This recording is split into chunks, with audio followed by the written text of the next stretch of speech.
Deixa eu só... Dando continuidade ao nosso trabalho, né? Vamos ver agora, vamos dar que foi refeito o conversor analógico digital, porque ele não estava muito claro, e eu penso que agora eu espero poder esclarecer um pouco melhor o que é um conversor analógico digital. Como nós tínhamos visto, a natureza é analógica, os nossos órgãos, né, os nossos sentidos são todos analógicos, e, portanto, embora tenha vantagem de fazer uma codificação do analógico para o digital, porque fica mais fácil corrigir os erros, é mais fácil armazenar, é mais fácil fazer tratamento de qualquer informação de forma digital, né, porque as informações agora são numéricas, certo? Não é uma intensidade luminosa que foi registrado num determinado sensor, que foi gravado magneticamente numa fita, né? Tudo misturado ali. Então, eu não consigo pegar uma fita de VHS, né? Não sei se você já chegaram a conhecer, mas é difícil manipular ali as informações. O ruído é misturado com a própria informação. Então, fica difícil separar. Agora, no momento em que as informações, né, e aí a gente pode separar por canais, a imagem é separada por áudio, o áudio pode ter diferentes canais também, né? Então, tudo pode ser manipulado de forma muito mais facilmente, porque pode estar em canais diferentes, né? E também são números, e os números podem ser facilmente filtrados, corrigidos e assim por diante. Então, nessa primeira imagem aqui, que nós estamos mostrando, eu coloquei aqui um desenho de um sinal qualquer. Pode ser, sei lá, a variação da luz do dia, pode ser um ruído, pode ser um som, pode ser um áudio, pode ser a voz, sei lá, alguma coisa, alguma informação que está sendo coletada, né? E está sendo registrada aqui. Normalmente esse registro, da forma como está aqui, normalmente é uma tensão elétrica. Por quê? Porque normalmente essas informações são captadas na natureza por sensores. E quase sempre, né, quase todos, ou pelo menos os que eu me lembro, ou os que eu conheço, eles são todos eles geram uma tensão elétrica. Então, essa tensão elétrica que está sendo mostrada aqui, né, nós estamos mostrando ao longo do tempo, né? Esse eixo aqui seria do tempo e esse eixo seria da intensidade. Então, nós temos variação da intensidade ao longo do tempo. Bem, aí essa informação está registrada aqui. Mas, como eu já falei para vocês, a gente só pode traduzir o analógico para o digital por amostragem, certo? Então, nós vamos ter que tirar uma fotografia em determinados momentos, né? Normalmente, as amostragens são com intervalos de um tempo bem definido, né? As amostragens são cíclicas, né, tem um circuito cíclico que vai repetindo aquelas amostragens com a determinada frequência, e essa quantidade de amostragem vai depender da qualidade é uma das razões, né? Justamente as amostragens tem a ver com a qualidade da informação. No caso de imagem, como a gente já viu, em torno de 30 frames, né? Ou 30 quadros, ou 30 amostragens por segundo. Então, nós temos aqui um exemplo onde nós teríamos aqui uma amostragem qualquer, de uma informação qualquer, e essa informação aqui, vamos fazer de conta que, sei lá, nessa escala que está sendo usada aqui, seria 6, né? Sei lá, pode ser 6 volts. Então, esse 6 aqui é aplicado a um conversor analógico digital. Então, o que é que faz o circuito? Ele pega aquele valor, que quase sempre é decimal, né? Por quê? Porque os instrumentos, eles usam uma escala decimal, porque parece ser uma coisa mais, assim, mais natural, né? Mas acontece que, embora já houveram computadores decimais, hoje não existe mais computadores decimais, eles são todos binários. Então, o que é que nós precisamos fazer? Nós precisamos pegar aquela medida que nós efetivamos através de uma amostragem e vamos convertê-la em uma base binária. Mas vocês sabem que, depois nós vamos ver isso aqui em seguida, né? como se faz a conversão, né, de uma base para outra base. Então, nesse caso aqui, nós estamos convertendo, basicamente, uma base decimal para uma base binária. Então, vocês podem ver que para representar um número decimal, como 6, eu preciso de pelo menos 3 dígitos. Então, vocês podem ver que a base binária ela é muito mais extensa, a representação. Por isso que os computadores têm 64 bits. Exatamente por isso, que para representar um número qualquer, eu preciso de muitos bits. É uma limitação? Poderia ser, mas não para o computador, que consegue processar em alta velocidade. Então, esse excesso de números que vai existir, né, ele é facilmente resolvido justamente pela velocidade de processamento e pela replicação dos circuitos também, que permitem isso aí de forma tranquila. Professor, Então, opa, pode falar. se a entrada for decimal, então vai ter que sempre pelo menos ter três não binários na saída? Número binário na saída? Eu disse que o número 6 precisa de 3 algarismos binários. Sim. Mas eu vou mostrar para vocês agora um pouco mais e eu acho que tu vai começar a entender um pouco melhor. Então, aqui nós fizemos essa conversão e esse número aqui, ó, 0, 1, 1, 0, corresponde a esse valor aqui. Então, como é que funciona o conversor? Ele pega uma amostragem, então tem que ter um circuito que faz a leitura, né, segura aquela informação nesse ponto, o suficiente para que esse circuito consiga fazer a conversão e depois esse circuito mantém aqueles dados por uma fração de segundo também, porque ele vai jogar isso aqui para uma outra etapa, de um outro circuito. Então, ele normalmente tem essa função, né? Captura a imagem, né, através aquela amostragem.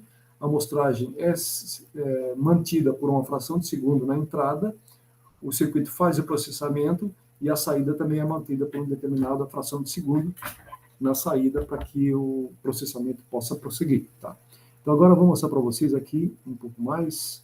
Então, aqui tem uma grandeza analógica, né, como eu havia falado para vocês, e aqui uma grandeza digital, com 4 bits. Por quê? Isso aqui seria teórico, mas seria um conversor analógico digital de 4 bits. Então, como é que seria isso? Ó?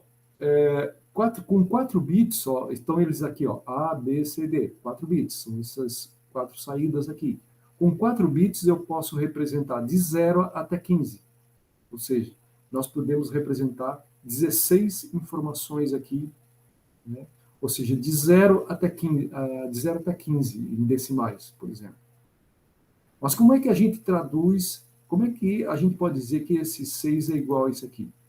Claro, como eu disse para vocês, nós vamos trabalhar isso aqui na nossa disciplina, mas eu vou apresentar nesse momento para vocês terem uma ideia de como é que se faz. Então, para converter esse número, para eu saber se realmente esse número aqui corresponde ao 6 decimal, o que eu faço? Eu tenho que saber que esse primeiro... aqui tem um errinho aqui, tem que ser 0, eu errei aqui. Então, teria que ser 0 vezes 2 elevado a 0, aqui eu botei 1, mas teria que ser 0, porque isso aqui é 0. 0 vezes 2 elevado a 0, depois 1 vezes 2 elevado a 1, segundo algarismo aqui, depois 1 vezes 2 elevado a 2, né, porque é 2 elevado a 0, 2 elevado a 1, 2 elevado a 2, e depois 0 vezes 2 elevado a 3. Então, 0 vezes elevado a 3 mais 1 vezes 2 elevado a 2 mais 1 vezes 2 elevado a 1, e aqui eu errei, 0 vezes 2 elevado a 0, certo? Então, Ô, se a gente professor, fizesse... e de Opa, onde você tirou o 2? o 2 é a base binária, é a Hum, base. entendi. Mas depois a gente vai aprender isso aqui. Eu só estou dando uma panorâmica para vocês, né? É só para mostrar para vocês que a gente vai trabalhar isso aqui. Então, aí nós podemos fazer a conversão de um lado para outro, né? De maneira assim, através de cálculo, né? Mas o circuito que faz isso ele é mais complexo, né? Por exemplo, aqui está um conversor analógico digital, né? Normalmente, esse circuito, aqui está um circuito digital, todos os componentes físicos, né, eletrônicos, estão aqui dentro. Então, eles são encapsulados, né? Eles são construídos em sílica, em cima da sílica, como eu disse para vocês, depois eu posso até dar uma noção de como é que isso é feito, assim, de maneira rápida, né? Então, aqui nós temos o circuito, o chip, né, que aqui tem um formato dessa tecnologia mais comum aí, né, nesse formato, ou seja, cada pino desse aqui, ele é introduzido num buraquinho da ilha e depois se faz a soldagem. Então, seria esse componente aqui, e ele tem, deixa eu ver, 40 pinos. Ó, esse conversor aqui tem 40 pinos. Então, tem pino da alimentação, por exemplo, esse aqui ó, recebe 5 volts, né? Aqui é o GND, que é o terra, tem mais um outro GND aqui, né? Tem algumas coisas assim. E depois aqui, ó, aqui estão as entradas, ó, os dados analógicos estão aqui. Ó. Eles entram aqui nesses dois pinos, podem entrar nesses dois pinos, em um ou no outro pino. E depois a saída está aqui, ó. E a saída, observa, é de 0 a 7, ou seja, ele tem 8 bits de saída. Então, agora a gente já consegue representar um número bem maior. O anterior ali, a gente só conseguia representar de 0 a 16, né, porque tem 4 bits. Quando é 8 bits, já serão bem mais bits. Né? É só, se a gente quiser ter uma ideia, é só fazer 2 elevado a 8. Né? Quanto é que dá 2 elevado a 8? Vamos ver aqui aqui, ó.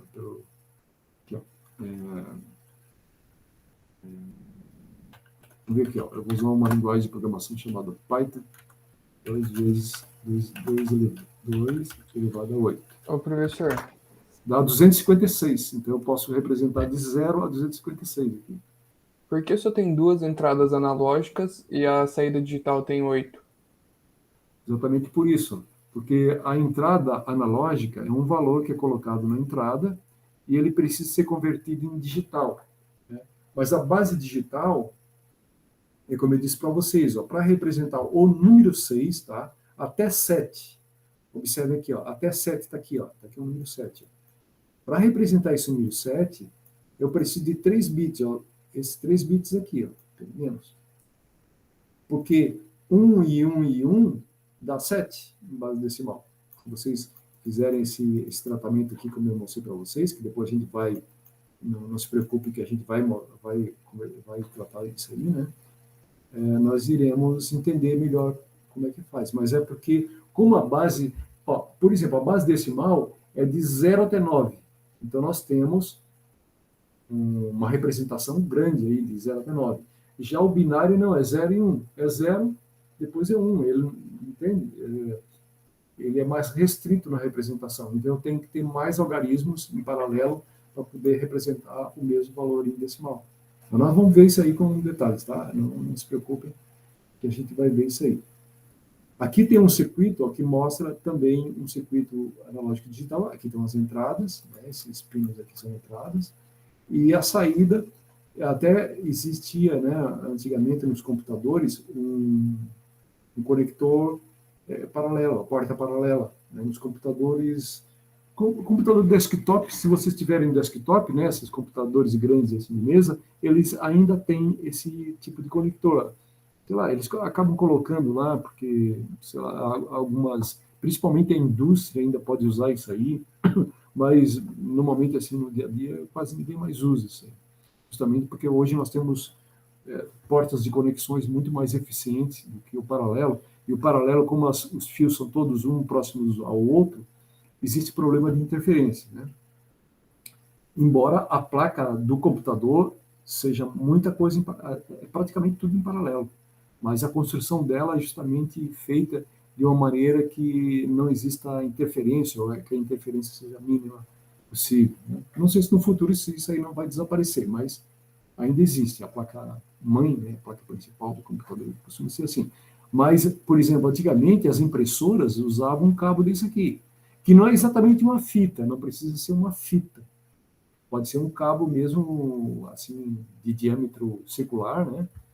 Mas os fios eram paralelos, as informações eram todas em paralelo, né? Justamente porque precisa ser transformado em base binária. Mas nós vamos entrar em detalhes um pouco mais sobre isso. Aqui está um esquema assim, mostrando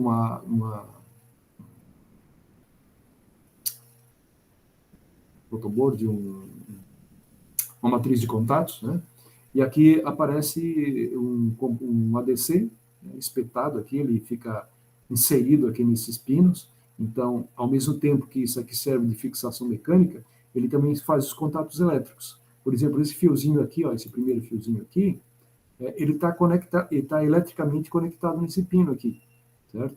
Esse outro fio aqui, roxinho aqui, ele está eletricamente conectado nesse fio aqui. Esse laranja aqui está conectado eletricamente nesse pino aqui.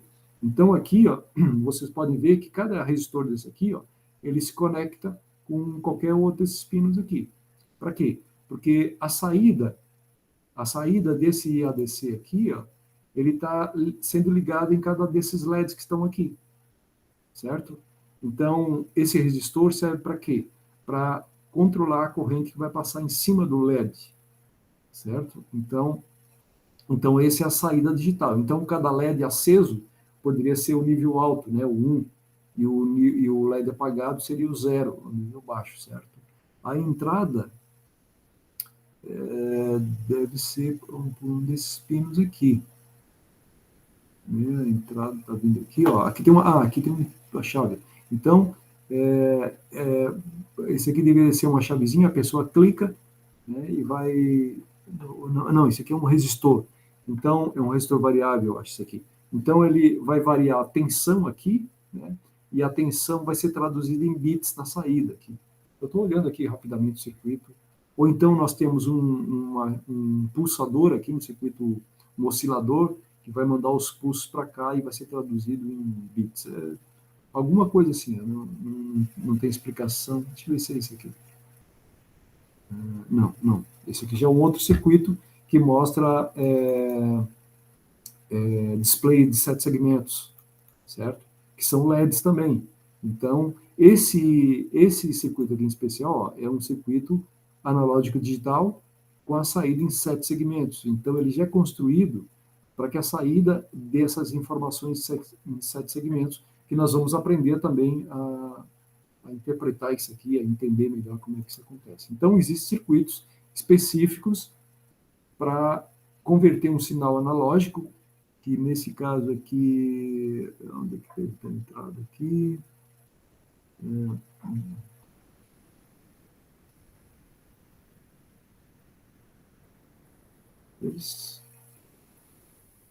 Aqui pode ser uma alimentação, uma alimentação mais, pode ser por aqui, aqui ou aqui. Aqui são dois tipos de entrada, mais ou menos, aqui deve ser a entrada. Então aqui entra o sinal analógico, e aí o digital sai aqui, na saída, que estão distribuídos aqui, eu acho que é o G, ó. Nem sempre estão alinhadinhos assim, né? Aqui estão. Tem o G1, G2, dá a impressão que é o G, mas também tem outras. Teria que olhar. O melhor é pegar a folha de dados do componente e olhar como é que ele funciona, né? A folha de dados, depois eu vou apresentar para vocês. Tem todas as informações elétricas e do funcionamento do componente também, os limites dele, como é que tem que ser alimentado, as características todas, né? Então, tudo isso é dado pela folha de dados, ou datasheet do componente. Então, basta que a gente procure, vocês procurarem aqui por ICL 7107, vocês vão encontrar a folha de dados desse componente. Vamos ver aqui, ó.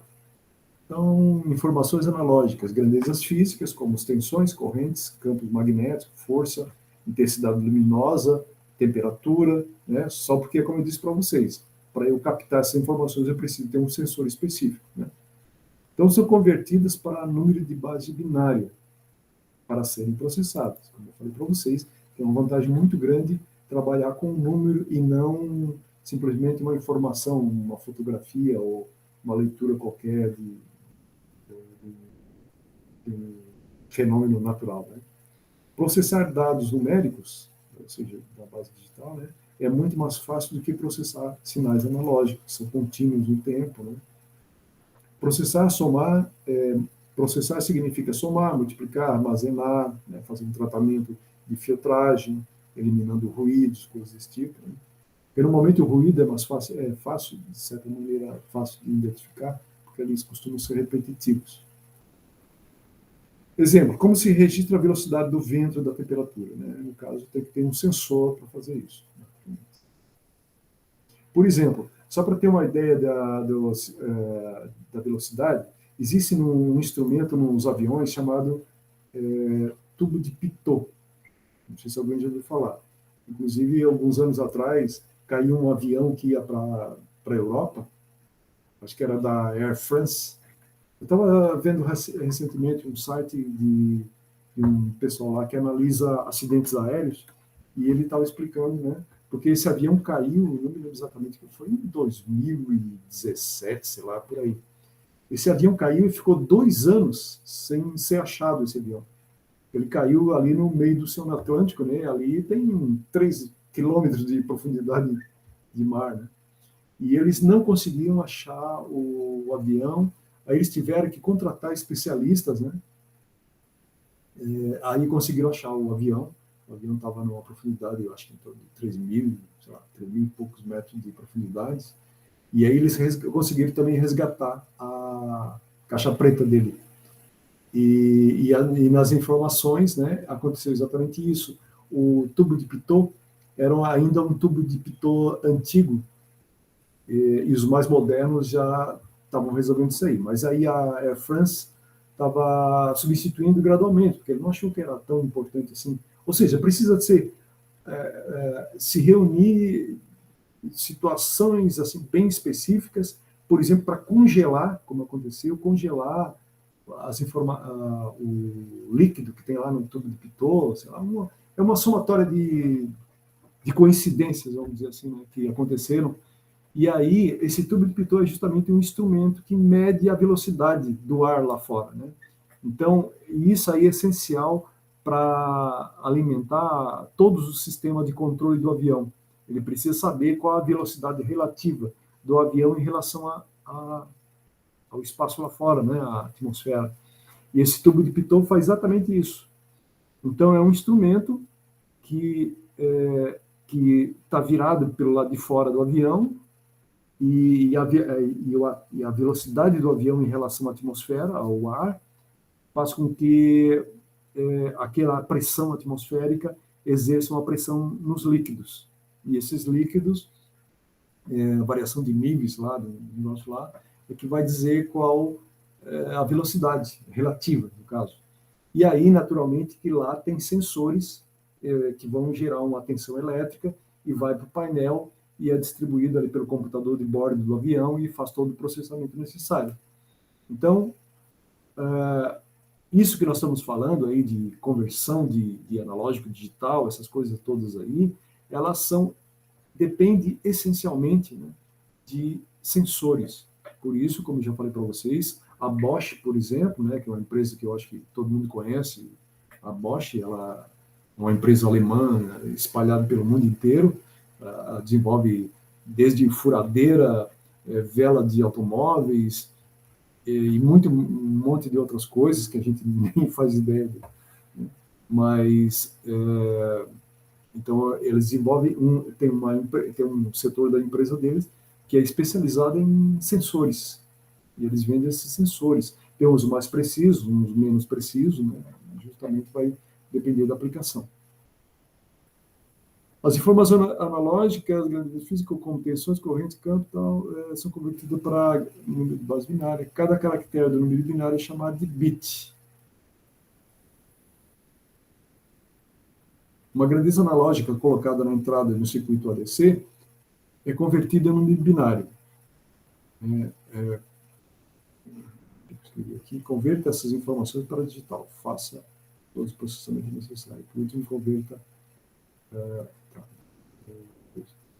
ou seja, ele faz uma série de passos, né, para fazer a conversão. Ô, professor, no fim ali eu vi que ele converte novamente para analógico, então ele faz tipo assim, ele pega esse negócio que é analógico, ele transforma para digital, para ter noção como que ele vai calcular, fazer o tudo, processamento. e depois ele volta para o analógico, que era tipo para saber como que vai, que é para o final é ser analógico. Ele volta para o analógico se for necessário. Por exemplo, se for o áudio. Se for áudio, por exemplo, ele pode captar o sinal, né, com o microfone. A pessoa está falando, ele capta o sinal do áudio, aí converte para digital, faz todo o processamento, tratamento, gravação, armazenamento da informação, mas depois a pessoa vai querer ouvir. E para querer ouvir, ele tem que passar por um circuito digital analógico, porque o ouvido humano não consegue entender as informações digitais. Aqui Entendi. não ficou muito claro que esse slide aqui tem que dar uma olhada Não, agora novamente. você falando fez mais sentido. Não, Valeu. mas do jeito que eu acho que eu coloquei aqui, deixa eu ver se está correto. Uma grandeza analógica colocada na entrada do conversor analógico digital é convertida para um número binário. Mas aqui eu coloquei como se fosse um exercício, e ficou legal aqui. Eu vou ter que mudar isso aqui. Depois eu faço isso. Aqui está mostrando a relação entre um número decimal e um número bit. Por exemplo, o valor de 1024, se a gente quisesse representar 1024, que é um número decimal, eu precisaria de 3 bits.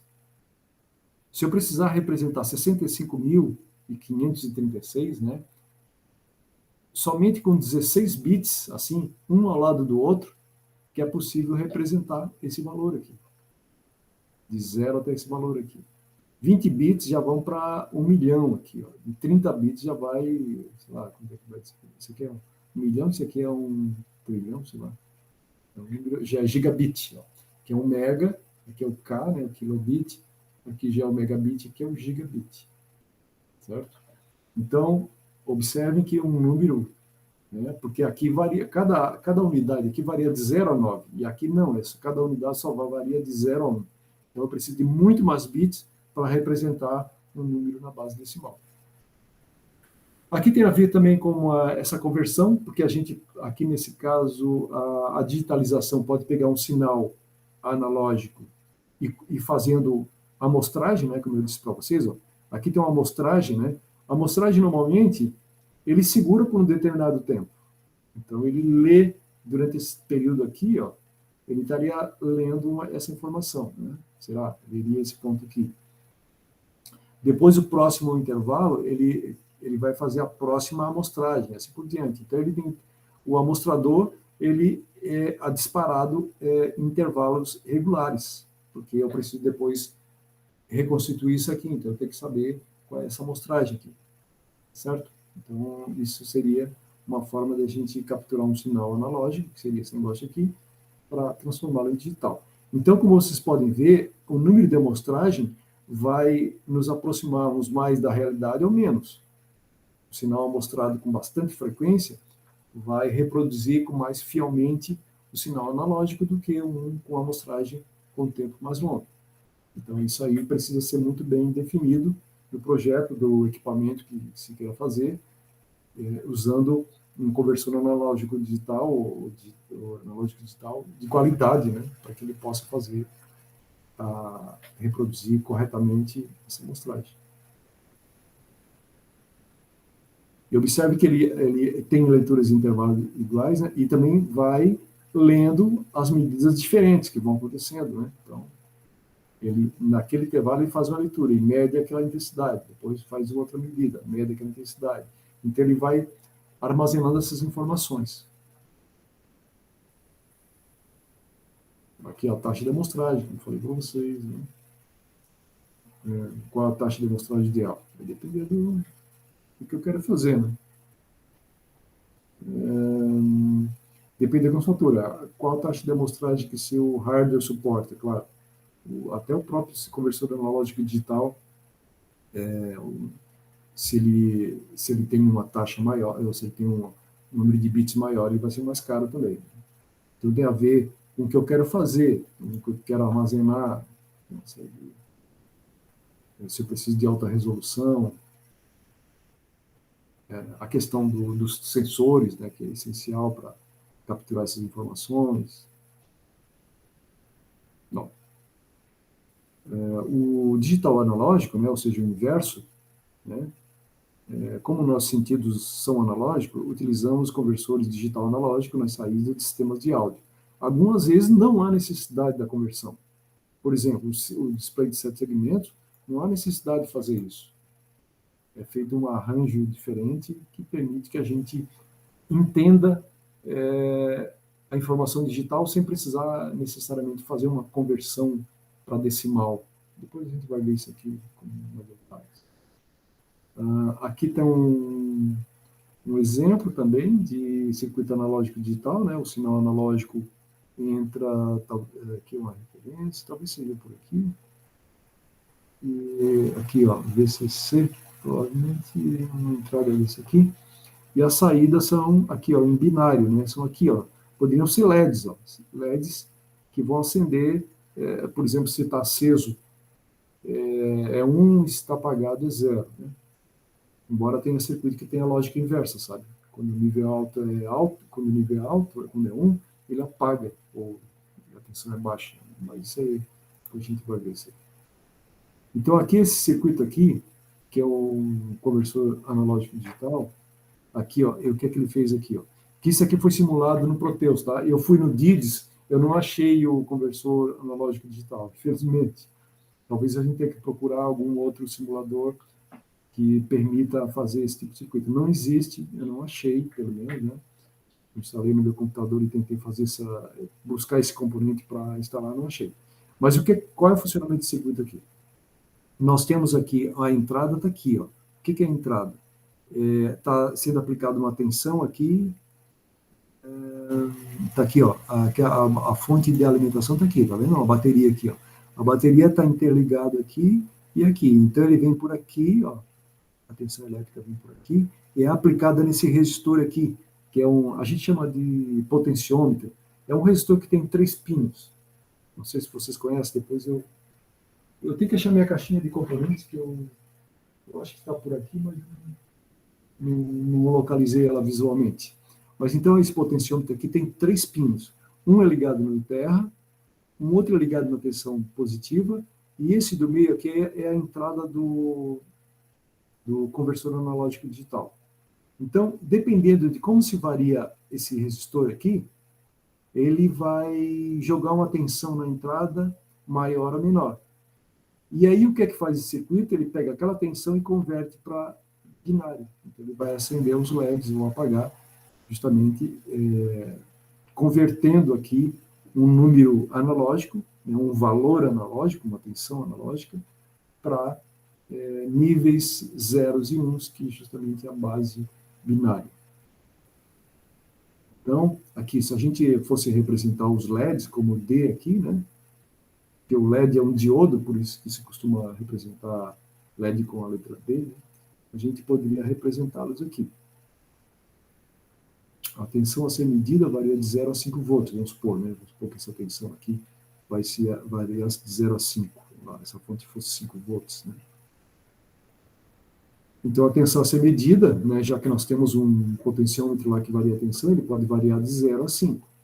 E o conversor, esse conversor aqui, ó, DC804, que é um nome comercial dele, tem uma palavra de 8 bits. Aqui está os 8 bits, ó, 0, 1, 2, 3, 4, 5, 6, 7. De 0 a 7 dá 8, né? Por isso, a resolução, nós podemos fazer uma resolução, porque a entrada é 5 bits, e 8 bits dá 255. Então, nós vamos ter que uma variação de 0,02 na entrada já vai alterar 1 bit aqui na saída. Ou seja, se eu variar aqui esse potenciômetro e sofrer uma variação de 0,02 volts, na saída já vai haver uma mudança de 1 bit aqui. Aqui está um exemplo de um circuitinho, né? Ele sugere os valores dos resistores, tal, intermediação. E aqui, ó, esse aqui é o potenciômetro que eu falei para vocês, ó, que tem 3 pinos. Ó. Esse circuito aqui funciona da seguinte forma. Esse ponto aqui, ele tem um fio de um condutor feito de carbono, de carvão, né? Carbono é carvão. Então, tem um fio de carvão aqui, ó, que vem e se liga com esse outro terminal aqui. Então, ele tem uma trilha circular, né, começando aqui e vindo até aqui. E esse ponto do meio, ele tem um pino que vai do centro até aqui. Então, esse é um pino que vai circular ao longo desse meio círculo aqui. Então, a gente pode ter um valor aqui variável nesse centro em relação à extremidade, é variável. Eu acho que não vou perder muito tempo a explicar para vocês, porque fica difícil explicar desse jeito aqui. Mas então, com esses componentes aqui, eu poderia montar aquele circuito ali, na prática, lá no nosso laboratório, né? Ou se vocês quisessem até mostrar na casa de vocês. Então a natureza é contínua, analógica, os sentidos humanos toleram leituras parciais da realidade, quadro de filme, sinais digitais são mostragem da realidade e pode ser representado por números.